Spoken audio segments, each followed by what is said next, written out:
What is going on, everybody? Liam here, Everything NYJ. Quick little video. It's never a good thing when I am doing a quick video before a podcast, right? It's never a good thing. I'm just letting you guys know that right now.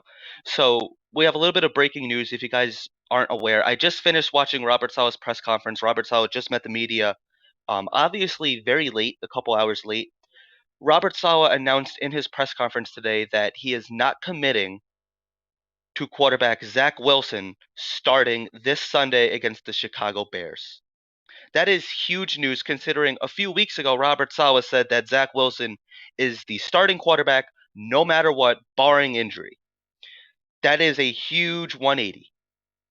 And it's good news or bad news depending on who you are, depending on how you look at it. Obviously, it is very important for Zach Wilson to get those starting reps.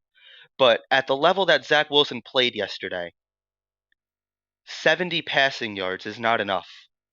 That is not the signs of a competent NFL quarterback.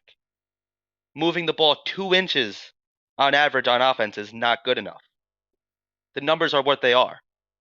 Zach Wilson, it seems like when he plays New England, he somehow gets worse each time.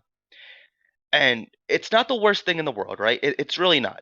It's not saying that Zach Wilson is a bust. It is not saying that we're drafting a quarterback in next year's draft. But it does raise some concern, right? We saw Aaron Rodgers sit behind Brett Favre for a couple of years. Excuse me, I'm still dealing with a cold. I'm sorry. We've seen Tua benched multiple times with the Dolphins between him and Ryan Fitzpatrick's, switching the starting jobs in and out. It's not the worst thing in the world. Like when I was growing up, it was very common for quarterbacks to sit behind a veteran for a couple of years. In the last couple of years with this new NFL, a rookie quarterback is drafted and they are automatically starting. We saw Patrick Mahomes sit a year. Just because you're benched, just because you sit, doesn't mean that you're a bust. I just want to put that out there right now. However, excuse me, if Mike White does start on Sunday and he gets the win and he's playing very competent and he's moving the ball, he's proving that he could play within the offense, then you have to keep rolling with the hot hand, right? This defense, I'm going on record in saying, is Super Bowl caliber. We have an elite defense better than the Rex Ryan defense. I'm saying that right now. Rex Ryan did not have a pass rush. We have a pass rush. We have Pro Bowlers scattered all over the defense. It will be doing the defense an injustice to start Zach Wilson on Sunday. It's not guaranteed. It's not, Robert Saleh has not confirmed and saying that definitely Mike White is the starter.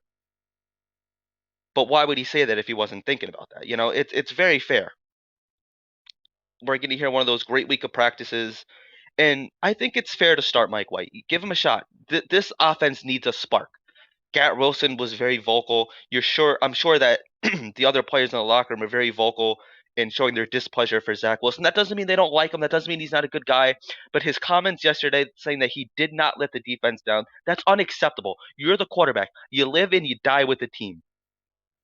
Rex Ryan said it today. When we win, it's we and us. When we lose, it's me and I. That's the way it is, guys. That's being a quarterback in the New York market. It will be doing a disservice to all these young players that have been playing their tails off for weeks now to start Zach Wilson. Zach Wilson proved yesterday that maybe he's not ready. He's shown flashes. He's had good quarters. But Zach Wilson still has yet to put an entire game together. And I did a video last week saying, hey, maybe Zach Wilson could turn the corner. Zach Wilson is regressing. He's getting worse. His mechanics are getting worse. His reading the field is getting worse. We're seeing him overthrow Conklin. We're seeing him overthrow screen passes to Braxton Berrios. I'm not saying that this has to be a year-long thing where we're going to sit Zach for the rest of the year. But maybe sit him for a game or two. Let him learn. And use it as a punishment a little bit. Let me know what you guys think. We're going to go into much more detail about this tonight on the podcast. Tune in live at 8 p.m. Eastern. Follow us on all social media platforms at Everything NYJ. Have a good night. I'll talk to you guys then.